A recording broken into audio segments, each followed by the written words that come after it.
pro-Russian activists have attacked the police headquarters in Ukraine's southern city of Odessa, forcing the release of several people held over deadly violence 2 days ago. Friday's clashes led to more than 40 deaths. Most victims were pro-Russian separatists killed when the building they were in caught fire. Ukraine's interim PM has accused police of failing to prevent the violence.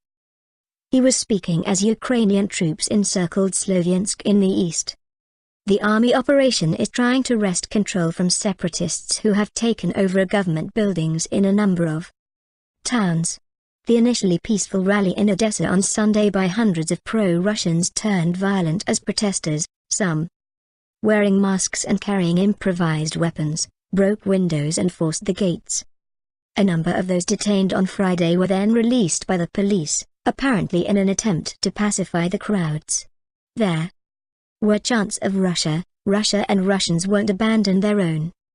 The Daily Telegraph's Roland Oliphant, at the scene, said Ukrainian flags had been pulled down and replaced with the Odessa city flag as tempers flared.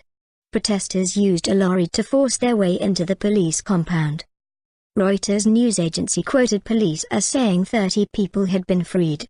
Odessa had been observing a day of mourning for those killed on Friday, when running street battles involving petrol bombs led to a fire breaking out on the 3rd floor of a trade union building.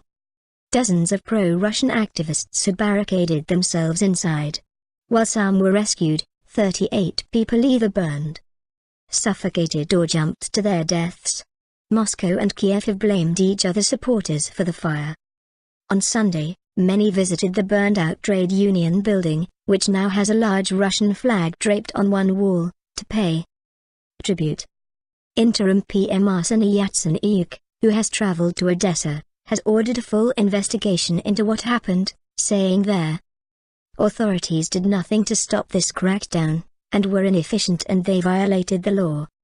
He told a news conference that all the senior police in the city had been fired and would be replaced.